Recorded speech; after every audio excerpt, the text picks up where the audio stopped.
Então, vamos lá, e na esperança de estar gravando bem aqui, da outra vez que eu tentei gravar para outra turma, não ficou muito legal, ficou sem áudio, minha esperança é que agora grave bem. Então, que turma que é essa mesmo? Sétimo N? 02, está aqui comigo, e eu vou deixar gravado tanto para o N2 como para o N1 essa aula aqui.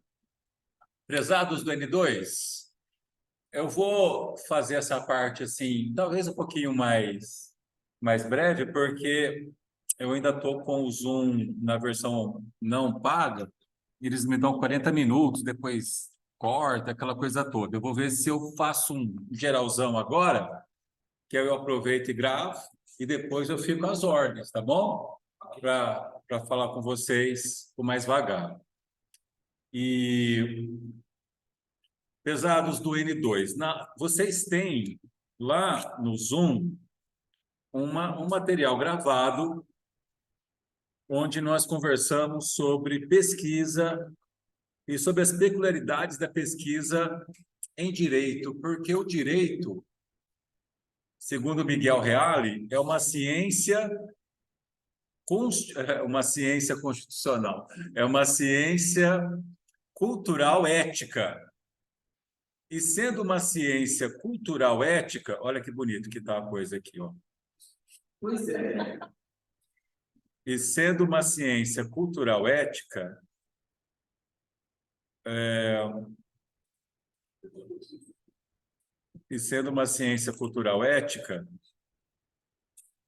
uma ciência do dever ser, e não uma ciência do ser.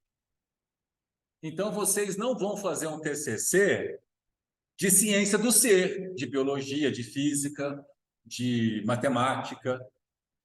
Vocês vão fazer uma ciência do dever ser, assim como ciência moral, assim como ciências da religião. São ciências do dever ser, que lidam com o quê? Comportamento humano. Se lida com o comportamento humano, necessariamente tem um viés axiológico, valores. Coisa que quem pesquisa física, química, matemática e até ciências culturais sociológicas, como história e sociologia, assim, não que a atuação do pesquisador não deva ser ética, mas os fenômenos são fenômenos do ser. Então, a lei da gravidade de Newton, as leis da gravidade de Newton, aquelas leis, para serem consideradas válidas, elas devem sempre ser confirmadas, independentemente de concepções morais do pesquisador. A lei da dilatação dos gases, a mesma coisa. No caso das ciências culturais sociológicas, se o pesquisador chegou à conclusão de que a sociedade de Corinto, lá do Novo Testamento, na época de Paulo, do Novo Testamento, era uma sociedade muito sexualizada, muito voltada às coisas sensuais, muito voltada a religiões com conotação sexual, essa reflexão deve sempre ser confirmada para ser considerada boa. Já há algo de completamente diferente nas ciências culturais éticas, nas ciências do dever ser. O mundo ocidental chegou à conclusão: matar é algo inadmissível. Mas não é porque há um homicídio que essa lei ela é inválida. É aí que ela brilha mais, porque a sociedade exige uma punição do agressor. Agora, pode ser que as normas culturais éticas cheguem a algumas conclusões diferentes ao longo dos anos. Por exemplo, há algumas décadas atrás, adultério era considerado crime. Hoje não mais. É fato gerador de indenização por danos morais, com certeza. Mas se chegou à conclusão de que crime já seria um exagero. Isso dá tolerância. Oi? Há uma dos foi feito, né? O eixo da tolerabilidade, conforme a sociedade, em todas as certas práticas passam a necessitar, combate outras. Isso é do direito penal, né? Do direito penal. No direito penal tem um princípio que trata disso, né? Talvez o princípio do mínimo existencial, né? Não, da mínima intervenção, né? O direito penal deve se voltar para aquelas questões mais sensíveis. E se chegou à conclusão de que, ainda que o crime seja algo, ainda que o adultério seja algo devastador, que fique no âmbito civil, uma indenização por danos morais, por exemplo, e não no âmbito criminal. Por quê? Ciência cultural ética tem a ver com axiologia, com valores humanos. Legal, essa foi a aula passada, então vocês devem levar em consideração isso. E no direito, há um mínimo ético mundial. Qual é esse mínimo ético mundial no direito? Após os horrores da Segunda Guerra Mundial, chegou-se ao mínimo ético mundial. Não só no direito, mas no direito muito forte. Representado por que documento de maior importância? Depois das duas bombas atômicas, Hiroshima e Nagasaki, chegou-se ao mínimo ético mundial. Representado por o quê? Pela Declaração Universal dos Direitos Humanos. Então, o TCC de vocês não vai poder contrariar aquele mínimo ético. Artigo 1º, todos são livres e iguais, todos têm dignidade e têm direito à fraternidade. Esse mínimo ético, vocês não podem contrariar. Joia, vocês devem, aliás, fortalecer. Legal. E aí, já em aulas passadas, nós procuramos conceber tema e delimitação. Agora, vamos avançar em problemas e hipóteses. Por que problemas? Não é um problema só. A gente pode trabalhar com um problema central, que vai ser a alma do trabalho, vai ser o norte do trabalho. Tudo que vocês forem fazer vai apontar para a resposta desse problema central e problemas secundários. E uma hipótese central, que é a resposta que se tem antemão ao problema central e, consequentemente, hipóteses secundárias. Vamos avançar nisso. Beleza? Joia? Lembrando, vocês não estão trabalhando com problemas e hipóteses de ciências do ser, mas sim de uma ciência do dever ser, que necessariamente lida com axiologia, com decisões morais, necessariamente. Diferentemente de física, química, matemática, biologia. Joia? Legal, então vamos avançar aqui. Então, tema da aula é formular problema de pesquisa central e consequentes problemas secundários. Então, precisamos definir isso aí. Tema e delimitação. Depois, uma hipótese central e hipóteses secundárias. Então, o objetivo da aula, aprender a respeito de formulação de problemas de pesquisa e hipóteses. Problemas, eu coloquei no plural, o problema central, os problemas secundários, 1 ou 2, acho que não precisa passar de 2, no máximo 3, e hipótese central e hipóteses secundárias. Legal. Pessoal, dois autores muito bacanas. Sim, sim. Sim, e depois eu vou conversar individualmente. Vou dar um geralzão. Joia. E aí você fala, isso fica gravado aqui, né? Então, você calma. Se você calma. Eu vou conversar individualmente, tá bom? Aí, a referência aqui, duas referências legais, o Israel Belo de Azevedo e o Antônio Carlos Gil, tá? Para esses slides foram neles aqui. Beleza. Para hoje, problemas de pesquisa e hipóteses. Joia. Prezados e prezadas, pessoal do N1, aqui pessoal do N2. Em aulas passadas, como está aí no slide, foi trabalhada a escolha do tema e delimitação do tema, sendo certo que muito disso aqui depende de uma leitura prévia, né, sobre assuntos que vocês acham, puxa vida, isso eu quero trabalhar. Então, eu procurei contribuir com ali o Comped, né? Procurar artigos para a gente escolher o tema e delimitar o tema. Mas quem ainda não o fez, vamos conversar. Vocês têm a mim, vocês têm o orientador. Sendo certo que eu passo atividades que naturalmente acabam focando o que vocês estão querendo escrever. Mas as decisões concretas são com o orientador, até porque é ele que aprova a entrega ou não do relatório, da monografia. E esta aula dedica-se aos problemas de pesquisa, problema central e problemas secundários, hipóteses, hipótese central e hipótese secundária. Prezados que estão aqui, tudo bem? Beleza? Prezados, o que é um problema? É a vida de todos nós, né? Não existe vida sem sofrimento, não existe vida sem problemas. É a vida, é a condição humana, né? É um problema, é algo que precisa ser enfrentado, né? Eu acho que a parte de início é a mais difícil. E também porque, assim, numa boa, o momento onde vocês estão dos seus estudos é o momento de você olhar para essas questões e falar, puxa vida, para onde que eu vou? Isso é normal, isso é com todo mundo, é com todo mundo. Com o tempo, você fala assim, não, eu preciso de um tema, de uma deliberação para escrever um artigo. Vai ser mais fácil. Mas agora é o primeiro momento. Então, é natural um desconforto. Isso é natural. Mas nós vamos enfrentar.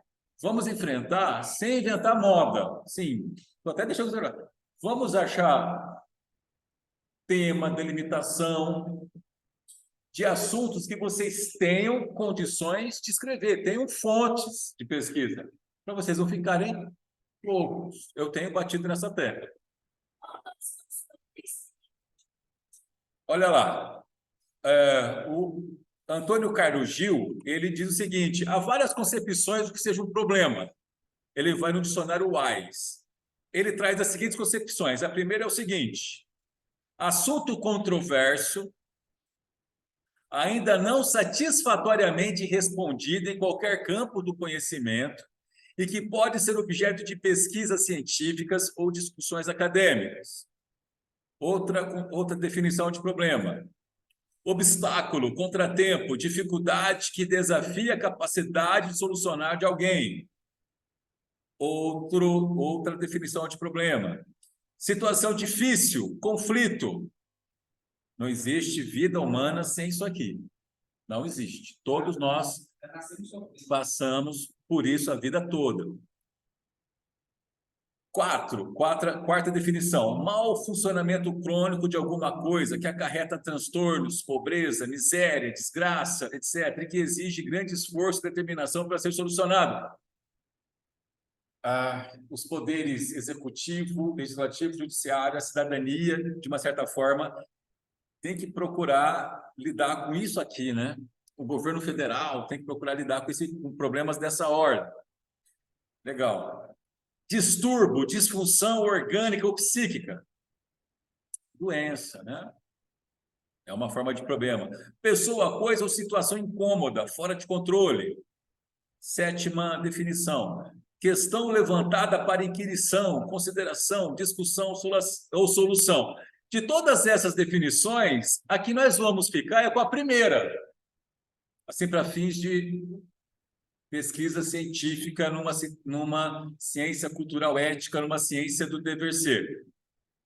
Assunto controverso, ainda não satisfatoriamente respondido, em qualquer campo do conhecimento, no nosso campo direito, uma ciência do dever ser, e que pode ser objeto de pesquisas científicas ou discussões acadêmicas. Vou dar um exemplo, que eu já dei em aulas passadas. Nós sabemos que aquela questão da possibilidade do Poder Judiciário condenar alguém por abandono afetivo é algo controverso. Existem decisões de uma forma, decisões de outra, existe doutrina defendendo uma forma, existe doutrina defendendo outra. É um belo problema. Por quê? Não é um problema árido. Vocês vão, quem quiser escrever sobre isso, vai encontrar a doutrina. vai encontrar jurisprudência, e aí isso é o mais importante, mas escolham temas que não tem onde pesquisar. Aí vocês estão lascados. Eu pensei em falar sobre a responsabilidade dos pais do abandono afetivo para os filhos. Fechou. Não é um pouco Olha, aí a decisão concreta é do orientador. para vários, mas nem você. Eu pensei em falar sobre a possibilidade do reconhecimento da avaliação socioafetiva Show. a partir da legislação civil de 2022. Tá, e tem decisão recente da STF. Relator ministro Luiz Fux. Show de bola. Tem que ir atrás. Agora, deixa eu gravar aqui para o trator, depois eu converso com todo mundo, tá bom? Desculpa. Tá bom? É que eu tenho 40 minutos aqui. Mas aí eu volto, tá bom? Então, esse tema ao meu ver, da responsabilidade por abandono afetivo, ao meu ver, é um bom tema, ao meu ver. Agora, a decisão concreta é contigo e o orientador. Cada orientador tem o seu modo de pensar. Eu penso que é um bom tema porque tem doutrina e tem jurisprudência. E é um tema que está controverso, tanto na doutrina quanto na jurisprudência. Show, ao meu ver. Marcar um gol para a banca. Né? Agora, como fazer um problema? Meus amigos, daqui a pouco eu vou para a lousa, só estou gravando aqui. A melhor forma é fazer na forma de pergunta. Daqui a pouco eu pego temas de vocês e procuro fazer na forma de pergunta o problema. E o Israel Belo Azevedo, ele traz uma... E as hipóteses são as respostas provisórias. O que vocês leram, vocês têm hipótese provisória. Todo trabalho científico tem uma hipótese, ainda que não seja declarada. A gente sugere que declare. Mas quando você escolhe um tema, quando você separa um problema, você já tem uma resposta ali no teu íntimo, necessariamente. Você pode declarar isso ou não. A gente sugere que declare, que tem uma hipótese que pode ser confirmada ou não. E não é porque, porventura, não seja confirmada que o trabalho está ruim, não. Isso é normal. A hipótese é uma reflexão provisória que pode ser confirmada ou não. Legal. Um bom procedimento é trabalhar com um problema e uma hipótese centrais e 1, 2 ou 3, no máximo, problemas e hipóteses secundárias. Então, um problema central, uma hipótese central. Problemas secundários, hipóteses secundárias. Vamos fazer exemplo daqui a pouquinho. E o Israel Belo de Azevedo traz um exemplo. Tema, história da educação, delimitação do tema. Daqui a pouco eu faço no direito, tá, pessoal? Um estudo sobre a contribuição de Severino Vaz para a criação da Universidade Estadual de Campinas. Então, dentro de história da educação, houve essa delimitação. Um estudo sobre a contribuição de Severino Vaz para a criação da Universidade Estadual de Campinas. É um tema, é uma delimitação bacana, porque vai pesquisar um assunto com um tempo pré-determinado, né? A preocupação, o que esse grande nome da educação fez para que a Universidade Estadual de Campinas seja feita, né? Problema central nesse exemplo do Israel Belo de Azevedo. Qual foi o papel desempenhado por Zeferino Vaz na criação do Unicamp?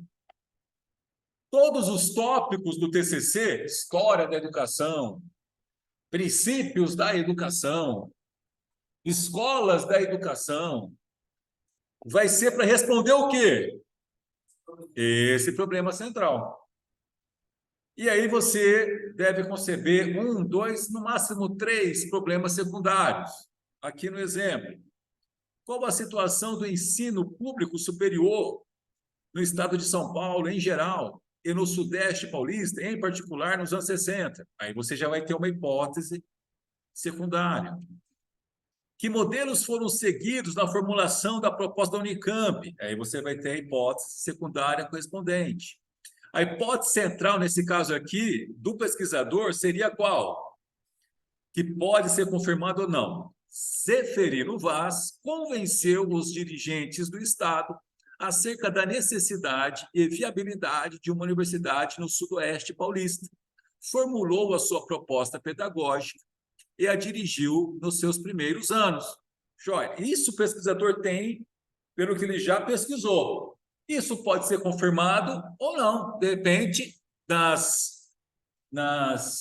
durante a pesquisa, se descubra algo completamente novo, que não foi ele que foi lá procurar convencer os dirigentes de São Paulo, foi uma outra pessoa, e que não pôde levar isso a cabo. O Zeferino Vaz só complementou, não sei. Alguma coisa assim pode ser descoberto durante a pesquisa. E agora, meus amigos, eu vou conversar com o pessoal daqui de maneira mais vagar, naquela toada, né? Vamos procurar fazer o problema central, problemas secundários, hipótese central, hipóteses secundárias. Quem não tiver tema ainda, delimitação, eu também estou aqui para conversar. Eu vou me despedir do 7º N01 agora, pessoal. Isso aqui vai ficar gravado. Um grande abraço.